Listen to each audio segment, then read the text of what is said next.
రాష్ట్రాల్లో రాజ్యసభ సభ్యులను ప్రకటించింది కాంగ్రెస్ అధిష్టానం. రాజస్థాన్ నుంచి సోనియా గాంధీ, బీహార్ నుంచి అఖిలేష్ ప్రసాద్ సింగ్, హిమాచల్ ప్రదేశ్ నుంచి అభిషేక్ మను సింఘ్వి, మహారాష్ట్ర నుంచి చంద్రకాంత్ అండోరే అభ్యర్థులుగా ఉన్నారు. ఈ మేరకు ఏఐసీసీ ట్వీట్ చేసింది. రాజ్యసభ అభ్యర్థిగా నామినేషన్ వేసేందుకు కాంగ్రెస్ అగ్రనాయకురాలు సోనియా గాంధీ రాజస్థాన్లోని జైపూర్కు చేరుకున్నారు. ఎయిర్పోర్ట్లో సోనియాకు కాంగ్రెస్ శ్రేణులు ఘన స్వాగతం పలికారు. కాసేపట్లో ఆమె నామినేషన్ దాఖలు చేయనున్నారు. ఇక పూర్తి సమాచారాన్ని మా బ్యూరో చీఫ్ నరేష్ అందిస్తారు. నరేష్,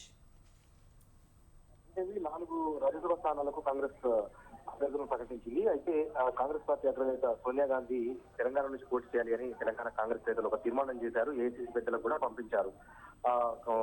తెలంగాణలో మొత్తము 3 రాజ్యసభ స్థానాలకు ఖాళీలు ఏర్పడ్డాయి. అందులో 2 స్థానాలు కాంగ్రెస్ కు దక్కుతాయి. ఆ 2 స్థానాల్లోని ఒక స్థానం నుంచి సోనియా గాంధీ పోటీ చేయాలి. ఎందుకంటే తెలంగాణ ఇచ్చిన రాష్ట్రపతిగా సోనియా గాంధీకి రాష్ట్రం నుంచి రాజ్యసభ సభ్యులుగా ఉంటే బాగుంటుంది అన్న ఒక ఆకాంక్షను, కోరికను తెలంగాణ కాంగ్రెస్ నేతలు కోరారు. అయితే సోనియా గాంధీ రాజస్థాన్ నుంచి రాజ్యసభ బరిలో నిలవాలి అని చెప్పి ఏఐసీసీ పెద్దలు నిర్ణయించారు. అందులో భాగంగా సోనియా గాంధీ అభ్యర్థిత్వాన్ని రాజ్యసభ సంబంధించి రాజస్థాన్ నుంచి సోనియా గాంధీ రాజ్యసభ బరిలో నిలిచేందుకు ఆమెను అభ్యర్థిగా కాంగ్రెస్ పార్టీ నిర్ణయించింది. అందులో భాగంగా సోనియా గాంధీ రాజస్థాన్ నుంచి రాజ్యసభకు ఎన్నికవుతున్నారు. ఈ నేపథ్యంలో నామినేషన్ దాఖలు చేసేందుకు ఆమె రాజస్థాన్ రాజధాని జైపూర్ కు చేరుకున్నారు. మరొక 3 స్థానాలను సైతం కాంగ్రెస్ పార్టీ ప్రకటించింది. అందులో భాగంగా supreme court senior advocate, Congress party జాతీయ నేత అభిషేక్ మను సింఘ్వి గతంలో కూడా ఆయన రాజ్యసభ ఎంపీగా పనిచేశారు. ఆయనను హిమాచల్ ప్రదేశ్ నుంచి రాజ్యసభకు పంపించాలి అని కాంగ్రెస్ పార్టీ నిర్ణయించింది.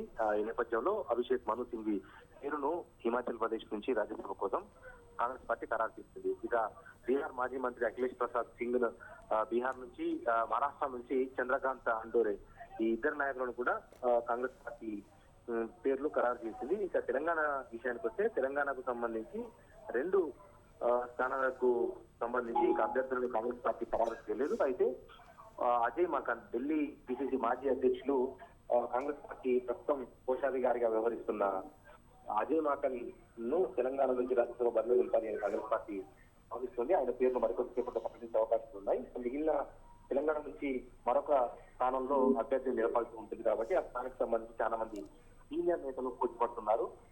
ప్రముఖంగా చిన్నారెడ్డి పేరు వినిపిస్తోంది. చిన్నారెడ్డి, రేణుకా చౌదరి ఇద్దరిలో ఒకరికి అవకాశం కల్పించే ఛాన్సెస్ ఉన్నాయి.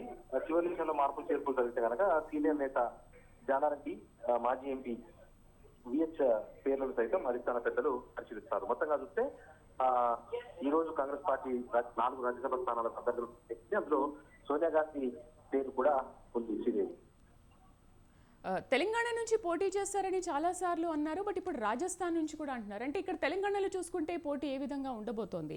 అండ్ చిన్నారెడ్డి అండ్ రేణుకా చౌదరి కూడా అనుకున్నారు. బట్ రేణుకా చౌదరికి ఎప్పటి నుంచో ఎంపీ పదవి మీదే చాలా ఆశలు పెట్టుకొని కూర్చున్న నేపథ్యంలో రేణుకా చౌదరికి పక్కా అనుకోవచ్చు అది? రేణుకా చౌదరి ఖమ్మం నుంచి లోక్సభ స్థానాన్ని ఆశిస్తున్నారు. ఎందుకంటే గతంలో 2 సార్లు లోక్సభ ఖమ్మం నుంచి రేణుకా చౌదరి ప్రాతినిధ్యం వహించారు. కేంద్రంలో మంత్రిగా కూడా పనిచేశారు. సోనియా, రాహుల్ గాంధీ, కాంగ్రెస్ పెద్దలకు కూడా ఆమె పరిచయస్తురాలు. కాంగ్రెస్ పార్టీ కోసం కూడా ఆమె పనిచేశారు. జాతీయ స్థాయిలో ప్రతినిధిగా పార్టీ గళాన్ని బలంగా వినిపించారు. అటువంటి రేణుకా చౌదరి ఈసారి మరోసారి లోక్సభ బరిలో నిలవాలి అని భావిస్తున్నారు. అందులో భాగంగా ఖమ్మం స్థానాన్ని, తన సొంత స్థానమైన ఖమ్మంను ఆమె ఆశిస్తున్నారు. కానీ ఖమ్మం టికెట్ కోసం పెద్ద ఎత్తున పోటీ ఉంది. మంత్రి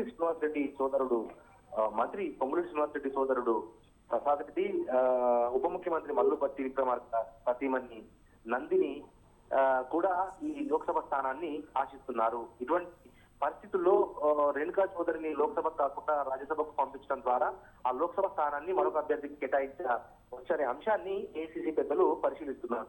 ఇప్పటికైతే రేణుకా చౌదరికి కానీ చిన్నారెడ్డికి కానీ ఏఐసీసీ నుంచి అధికారికంగా ఎటువంటి సమాచారం రాలేదు.